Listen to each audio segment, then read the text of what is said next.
Hey fifth graders, so I had a question and somebody had asked me to put a video up on how to convert the decimals into fractions, which is a fairly reasonable question to ask since we didn't go over it very much in class. I'm going to do a quick video, and this is for number 4 on the assignments, adding and subtracting positive rational numbers. And the question said, Anne is 10.5 years old. Marco is 11 and 7/12 years older.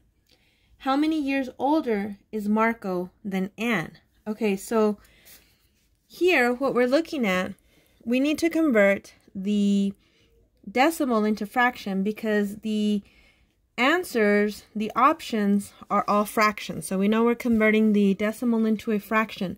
So what we're looking at is 10.5. 10.5 into a fraction. So what we do know here is that 10 is a whole number, and what we're actually converting is the 0.5.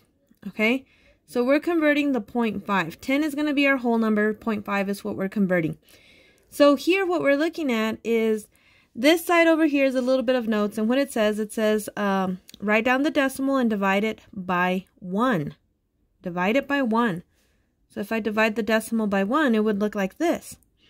Step 2 says multiply both top and bottom by 10 for every number after the decimal point. All right, let me make some room here so that I can write this all down. So step 2 said,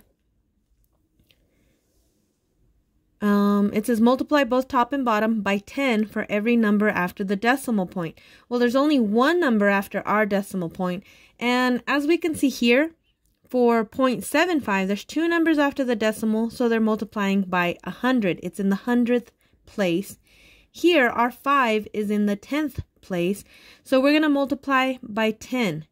And remember, when we multiply, we're going to multiply the top by 10. We're going to multiply the bottom by 10 so that it doesn't change the value of that fraction. So if I multiply both by 10, now if I took the 10 and 0.5 and I multiplied it, I get 0, 5.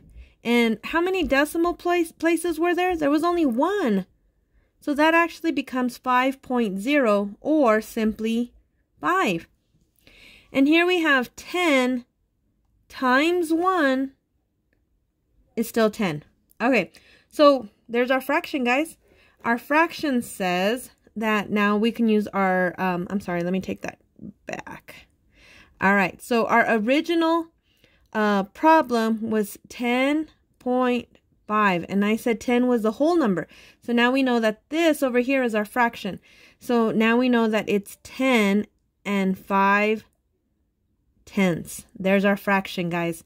So super simple to convert, at least for that one anyways, and we'll go over more of these later. One of the other things is that we need to reduce that. So we know that this can be reduced. This 5 tenths can be reduced. What is the biggest number that can go into both of those? Which is 5. Okay, so I can rewrite this as 10. 5 goes into 5 one time. 5 goes into 10 2 times. So 10 and 5 tenths reduced becomes 10.5. 10.5, guys. So what it's asking us, it says that Marco is 11 and 7/12.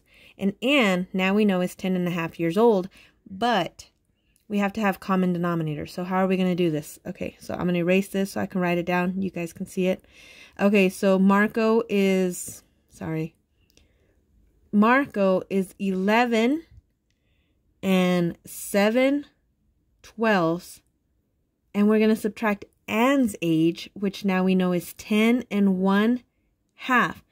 Remember, we have to have common denominators. How do we make these common denominators? We're going to change this one, obviously. So we have to make common denominators. I'm going to make this 2 into a 12.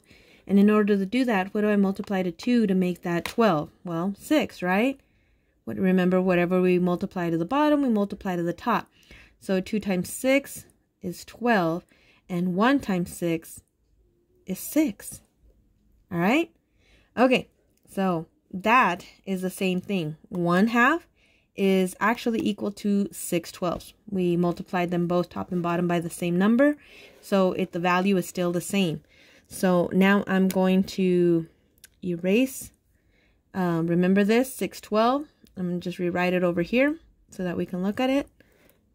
We have 6/12. And right now the only thing I'm looking at are these fractions here.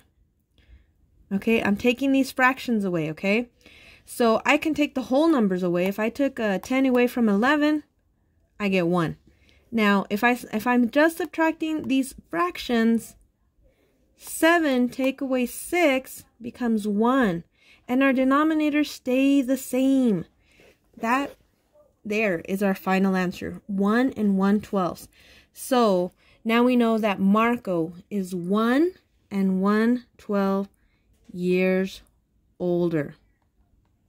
He's 1 1/12 years older, which is an option there for our answer choices, guys. So that's all I have for you now. Very good question that was asked, and I do believe I had gone over this already during a Zoom meeting, but you miss our Zoom meetings, you miss what we're going over, so please join our Zoom meetings on Thursday at 11. Thank you.